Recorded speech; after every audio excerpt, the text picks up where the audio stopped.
ఏపీలో Guillain బారే syndrome కేసులు భారీగా నమోదవుతున్నాయి. దీంతో ఏపీ సర్కార్ అప్రమత్తమైంది. వైద్యులకు సీఎం చంద్రబాబు కీలక ఆదేశాలు జారీ చేశారు.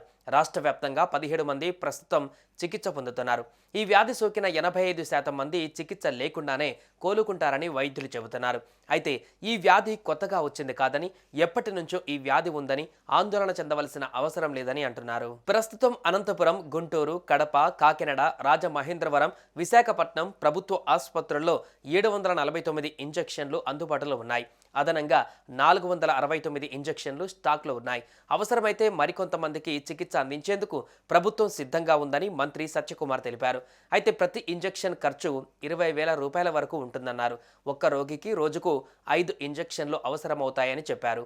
మొత్తం 5 రోజుల పాటు చికిత్స కొనసాగుతుందని, అయినప్పటికీ ప్రభుత్వ ఖర్చు గురించి ఆలోచించకుండా ప్రజలకు మెరుగైన వైద్యం అందిస్తుందని మంత్రి స్పష్టం చేశారు.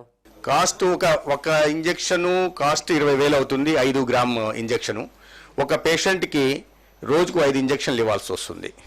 అంటే 1,00,000 రూపాయలు అవుతుంది ఒక రోజుకి. అట్లా 5 రోజుల పాటు ఇవ్వాల్సి వస్తుంది. చాలా ఖర్చుతో కూడుకున్న చికిత్స అనమాట.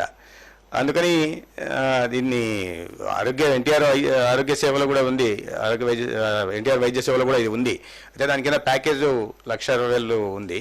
కాబట్టి ఎక్కువగా ప్రైవేట్ వీళ్ళు హాస్పిటల్ వాళ్ళు దీన్ని గవర్నమెంట్ వైపుకే రెఫర్ చేస్తూ ఉంటారు ఒకవేళ అక్కడ కేసులు అయినా కూడా. అందుకనే జీజీహెచ్ఎల్ మీద దీన్ని ఒత్తిడి ఎక్కువ ఉంది. కేసుల గురించి చాలా ఖర్చుతో కూడుకున్నది. అయితే ప్రభుత్వం ఎక్కడ కూడా దీన్ని ఖర్చు గురించి ఆలోచించకుండా ప్రజలకు మెరుగైన వైద్య సేవ అందించడం కోసం, జీబీఎస్ని నియంత్రణలో ఉంచడం కోసం తగిన సంఖ్యలో ఇమ్యునోగ్లోబులిన్ ఇంజెక్షన్ అందుబాటులో ఉంచుతోంది ప్రతి జీజీహెచ్లో కూడా.